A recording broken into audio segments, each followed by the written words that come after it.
Cerca de la 1 de la mañana llegan provenientes de la lucha finca propiedad de José Figueres Ferrer, unos 100 hombres armados. Inician el ataque para el control de la ciudad de San Isidro del General. Sus objetivos, el resguardo fiscal, la jefatura política, el control del aeropuerto y la toma de 3 aviones de la compañía TACA DC-3. E inician el fundamental puente aéreo con Guatemala que provee de armas, municiones, hombres y la famosa Legión del Caribe. El ataque se inicia en la Talabartería Chacón, vivienda del líder comunista del Partido Vanguardia Popular. Ya al rato entraron los policías, bueno, esta gente, ¿verdad? Los militares, y comenzaron a tirar todo, a revolcar las cosas y a insultar y a golpear a mi papá y a mis tíos, a todos, ¿verdad? Y se los cogieron, se los llevaron. Nada más mi papá le dijo a mamá, bueno, usted trate de irse de aquí con nuestros hijos y con la abuela y las primas, y se va y se cuidan mucho. Traten de refugiarse en un lugar seguro. Y ya nosotros, cuando salimos de ahí, mamá lo que pudo cogió con unos motetitos de ropa, porque ella dijo, inclusive era cuando yo iba a llevarme unos juguetes, la muñeca, y mi mamá dijo, mañana, un día de estos, venimos, pensando que ya era una cosa pasajera, ¿no? ¿Verdad?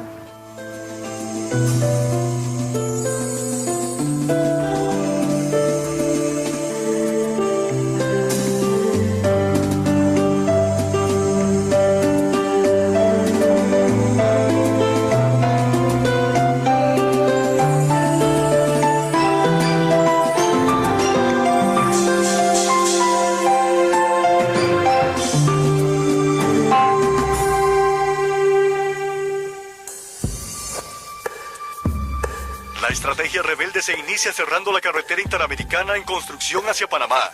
Tomar la ciudad de San Isidro significa aislar la zona sur del centro político y militar del país. Han comenzado los combates enfrentando a las fuerzas rebeldes con el gobierno para el control de la carretera.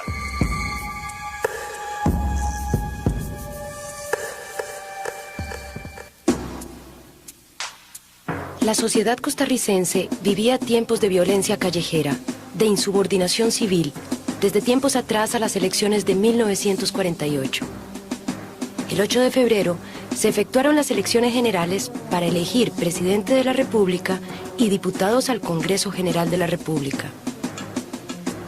Fue un proceso electoral lleno de incidentes violentos e incluso sangrientos.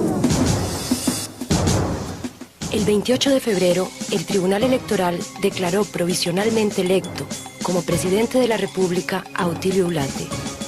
Según este órgano, Ulate había ganado a Rafael Ángel Calderón con 54.931 votos frente a 44.438. Habían votado 99.369 personas. Sin embargo, aparecían votando solamente el 57% del electorado. 75.919 ciudadanos no habían votado y el número de sufragantes había aumentado en 16.000.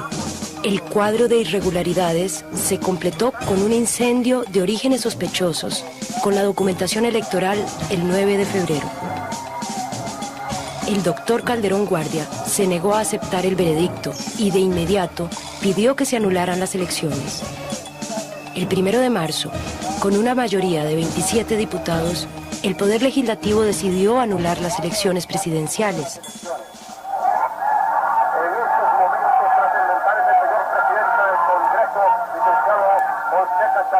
Acaba de dictar o de determinar que aprobado el dictamen de mayoría del Congreso que anula las elecciones del 8 de febrero de 1948.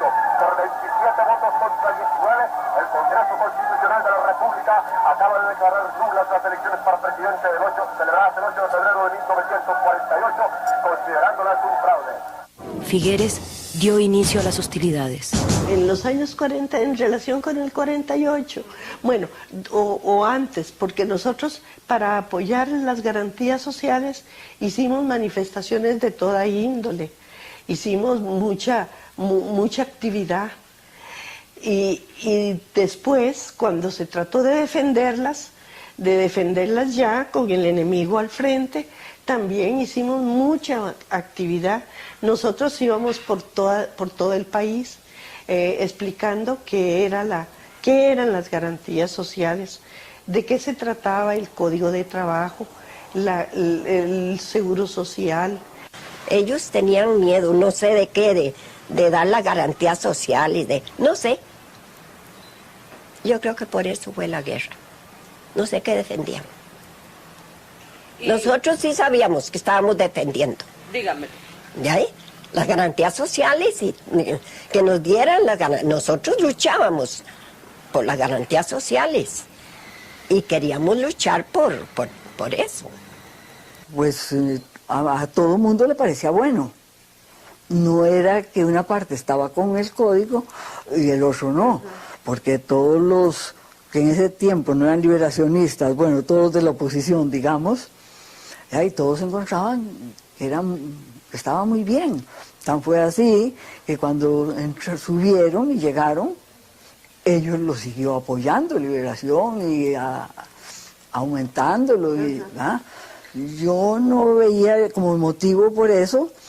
Ellos era como la bandera de ellos, de decir que si no iban a la guerra a defender el código, como uno decía, por la libertad, y que todo el mundo lo veía, y por la libertad del sufragio, y por todas esas cosas, ellos decían lo otro. Pero a lo menos yo, en la gente de ese tiempo, nunca vi a nadie en contra del Código de Trabajo. No, la guerra fue, a mi manera de ver, porque no quisieron que Otilio Ulate, que había ganado las elecciones, llegara a la presidencia. Mami siempre fue de la teoría de que a pesar de que papá había triunfado, era que papá lo dejara así y reconociera el triunfo de Ulate, aún a sabiendas de que él había ganado las elecciones. Y ella con otra serie de personas, trataron de hablar eso con papá, hubo otra gente que pensó diferente, y al final la decisión pues se tomó de que, bueno, como se ha visto en la historia, la decisión que tomó papá. Pienso que se pudo haber evitado, porque si las causas de esa guerra fueron hacer que no persistieran las garantías sociales, de por sí al tiempo el mismo gobierno de Figueres apoyó las garantías sociales y dejó que se desarrollaran. Pero ¿qué pasó? Que a la hora de las elecciones hicieron un fraude como nunca se ha visto. Imagínense que aquí en Piedades habían solo 37 picadistas contados con los dedos y el resto éramos cortesistas. Pues resultó la votación al revés, al puro revés.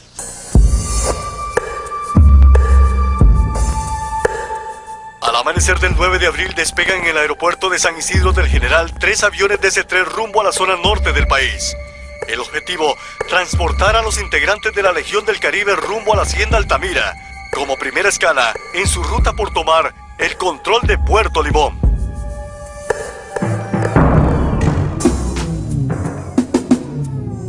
Costa Rica, en 1948, es un país con un proceso de diferenciación social acentuada.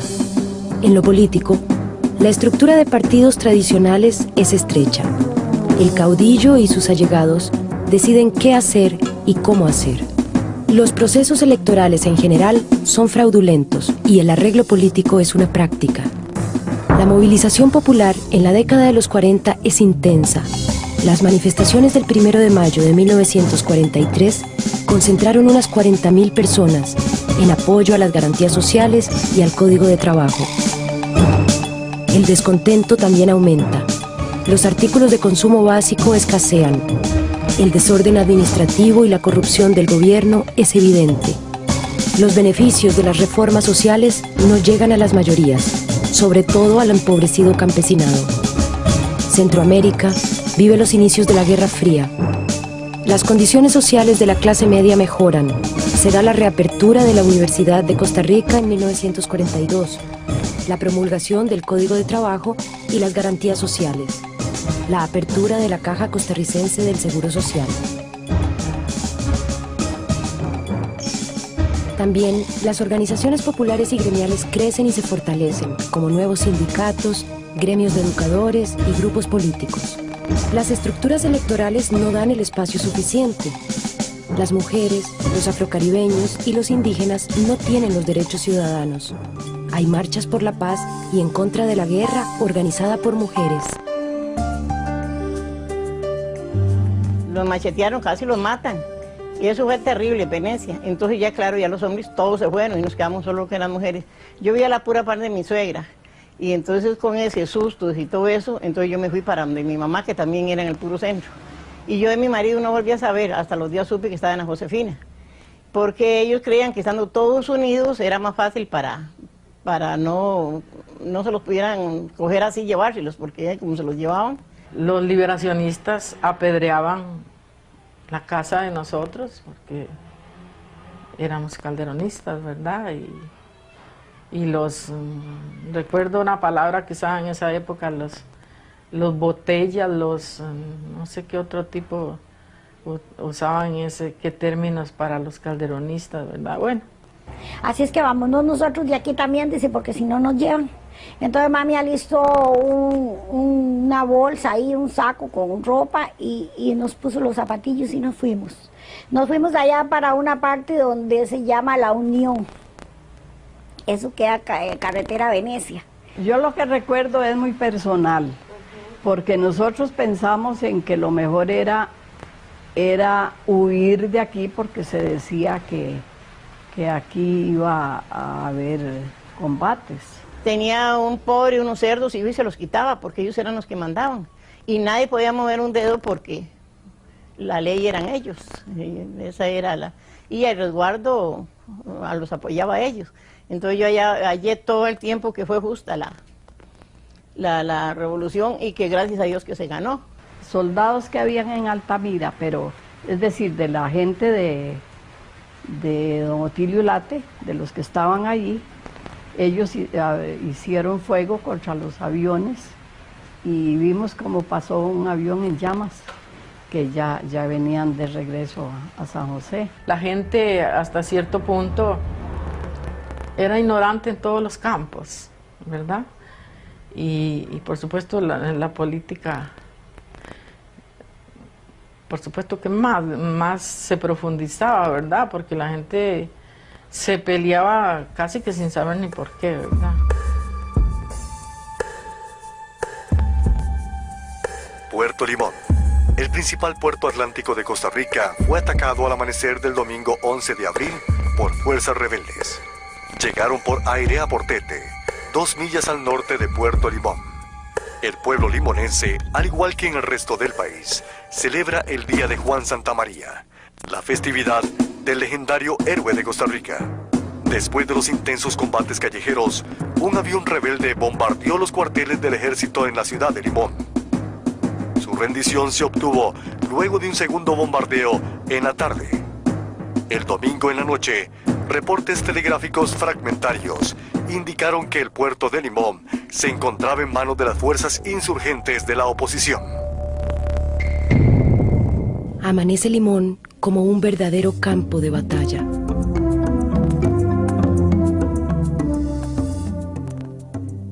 Limón creció alrededor de la línea del ferrocarril y el enclave bananero de las multinacionales. Sus pobladores fueron traídos de Jamaica, antiguos descendientes de esclavos que fundaron con su trabajo y empeño un pueblo de migrantes.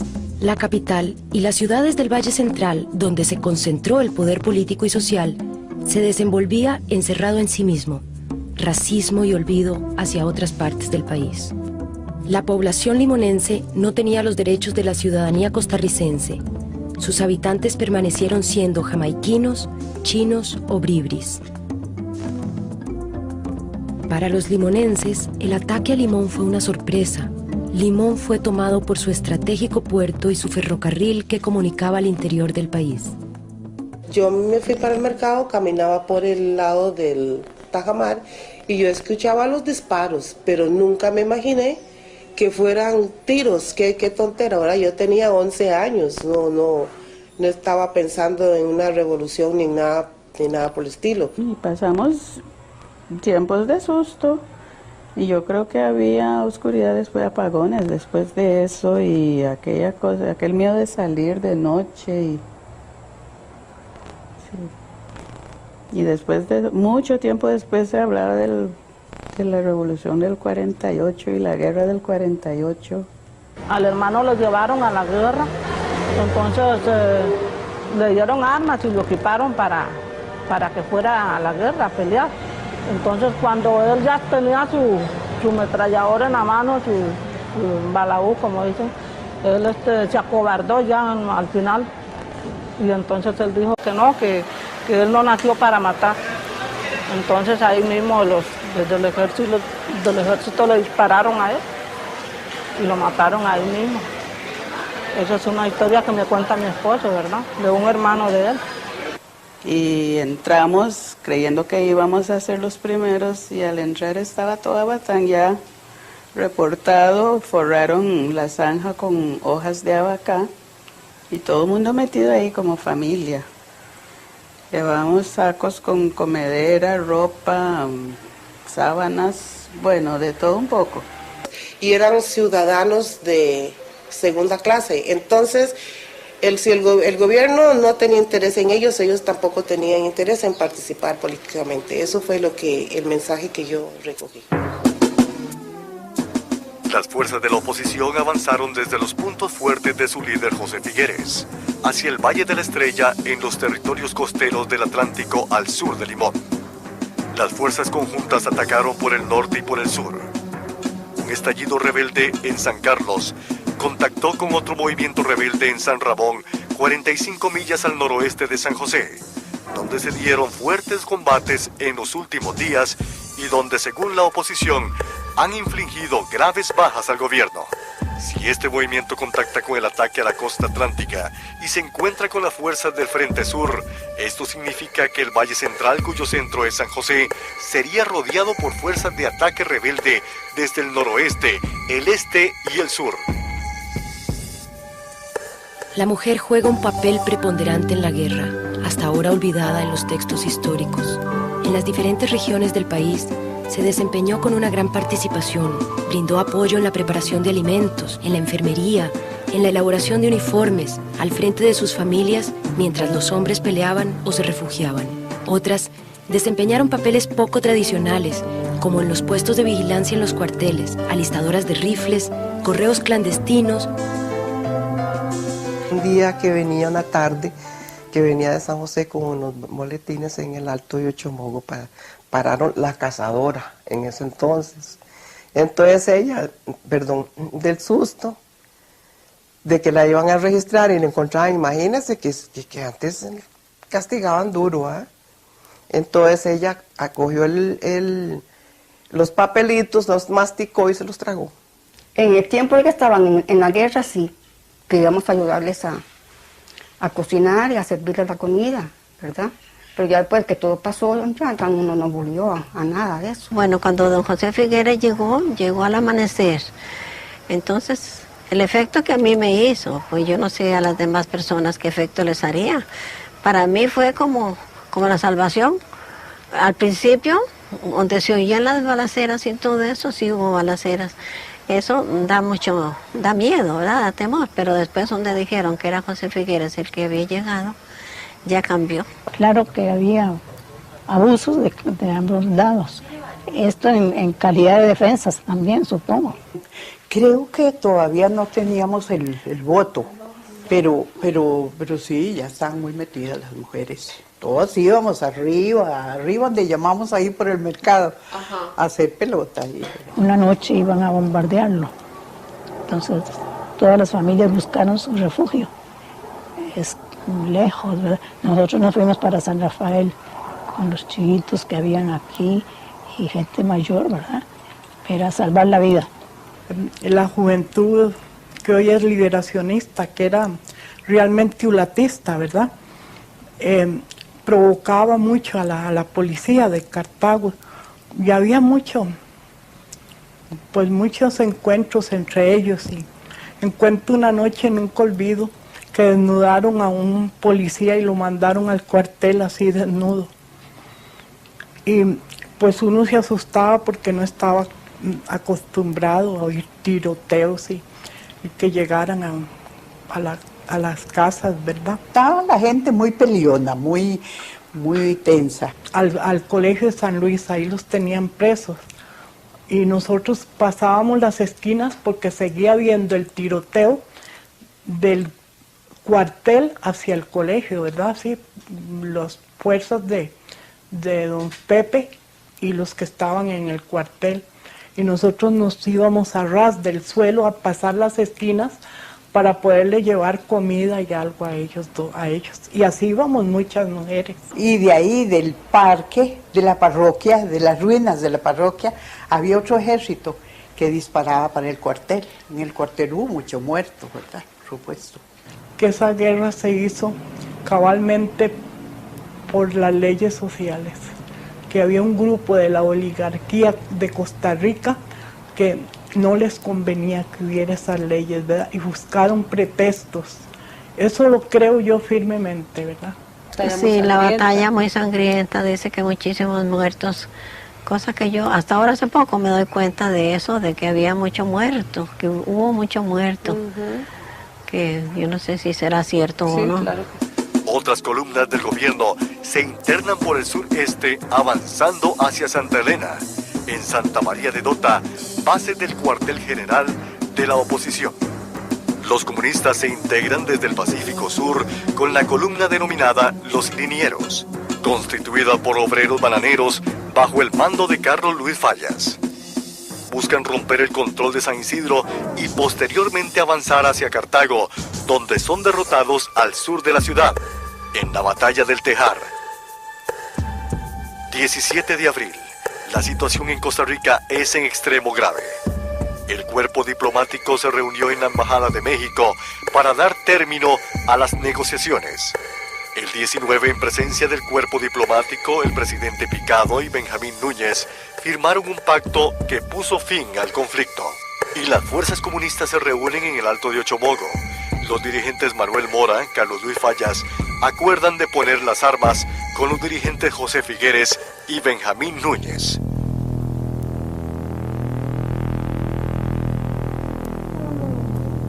Es verano. El calor en casi todo el territorio nacional es implacable. Las operaciones militares fueron planeadas con rigurosidad y estrategia de buenos militares. Operaciones aéreas y operativos terrestres. Murieron cientos de ciudadanos. Los caídos fueron incinerados, cavaron fosas comunes y aún hoy yacen sin nombre y olvidados bajo tierra. Las carreteras son parte del escenario de la guerra. Los puertos, Limón y luego Punta Arenas. Entonces los otros muchachos que estaban escondidos ahí cerca, que oyeron la balacera y todo eso, se fueron saliendo a ver qué había pasado. Ellos sí sabían que nosotros nos habíamos pasado para el rancho. Entonces, querían saber si a nosotros nos había pasado algo y también a Baby. Y se fueron como detrás, y cuando ellos estaban en una curva, después del rancho, en una curva atravesando el río, los del camión, los policías, vieron gente ahí como entre la maleza, ¿verdad? Y pararon el camión, y entonces los vieron y empezaron entonces a través del río, unos a un lado y otros al otro lado del río, a dispararse y a insultarse. Ah, sí, lo metieron a la cárcel, lo llevaron primero que él y después lo llevaron a él. Y después me llevaron a mí.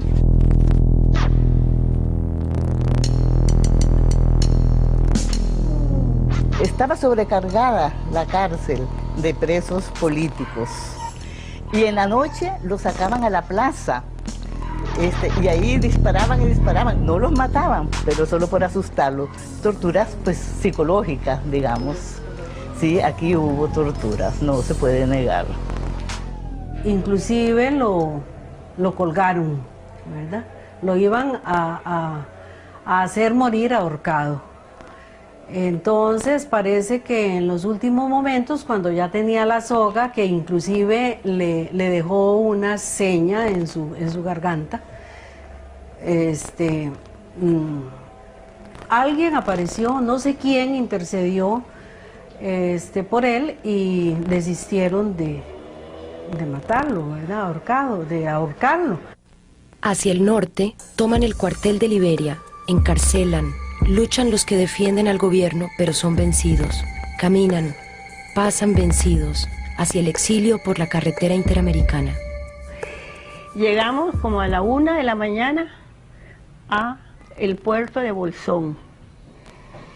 Atravesé el puente para pasarme al puerto de Ballena a tomar el bus, que era un camión de carga que lo habían forrado, ¿verdad?, de madera roja. Le llamaban el Cacique. Me subí al bus y ahí esperé y vi llegar 3 lanchas ya a las 3 de la madrugada. 3 lanchas totalmente llenas, pero así, hasta en las toldillas, lo que es el techo de las lanchas, le llamábamos toldillas. Pero así, mire, como sardinas, pero así. De solo hombres calderonistas que venían ya huyendo. Aquí en Guanacaste no sabíamos que ya esto se había dado vuelta, que ya el gobierno de don Teodoro ya era cosa del pasado. De la entrada de la tropa derrotada, que venía de San José, a cargo de un general Soto, pasó por aquí, por Liberia, pero se vino anunciando con disparos y disparos que no sabíamos de qué se trataba. Liberia estaba pues asustadísima la gente. Después ya sí supimos que iba la tropa derrotada hacia Nicaragua y la orden que vino es de que los dejaran pasar desarmados. El 24 de abril, José Figueres entra a San José a la cabeza de su ejército. Y así finaliza la guerra civil más sangrienta en la historia de Costa Rica. Fueron muertos aproximadamente 2.000 hombres, de los cuales poco menos de 100 eran revolucionarios. La Junta, una vez instalada, ha dado inicio a un proceso de represión y ataque a calderonistas y comunistas. Son intervenidos los bienes de las personas relacionadas con el régimen anterior.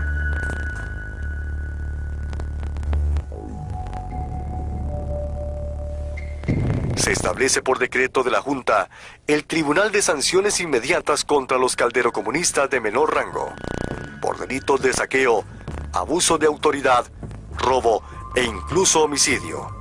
También se formó el Tribunal de Probidad contra la alta dirigencia calderonista, que contaba con bienes económicos y a los cuales se atribuye el delito de enriquecimiento ilícito. Se incautan los bienes de Teodoro Picado y Calderón Guardia. Las turbas entran a sus casas y estas son desmanteladas. Los empleados públicos son despedidos sin responsabilidad patronal. Todos quedamos destituidos del trabajo de nosotros de maestros, ¿verdad? La mayor dureza la viven los comunistas. Son perseguidos, la cárcel, el exilio y la clandestinidad. Salir después en esa forma tan terrible, dejando todo como tirado, era una cosa muy, muy dolorosa, sobre todo sabiendo que mi problema era el problema de tantos compañeros que se tuvieron que ir del país, que se tuvieron que dejar todo. Yo los veo muy despistados, muy desinteresados. Ni siquiera saben por qué fue la guerra. Que no, la guerra no debe ser porque las guerras no deben de ser. Pero si uno lo agreden, tiene que defenderse. Para que se forme una idea de cómo estaba la familia, la gente costarricense envenenada. No nos podíamos ver unos con otros. Era triste el momento, porque yo diría, no quedó piedra sobre piedra. Y entonces hubo mucha hambre por aquellas personas destituidas que tenían años de tener un mismo puesto, por humilde que fuera, pero era el pan de su familia. Lo cierto es que nosotros sentimos en ese tiempo que las pasiones se habían desbordado y que los dos grupos estaban en una situación de encuentro, de rivalidad, pero terrible.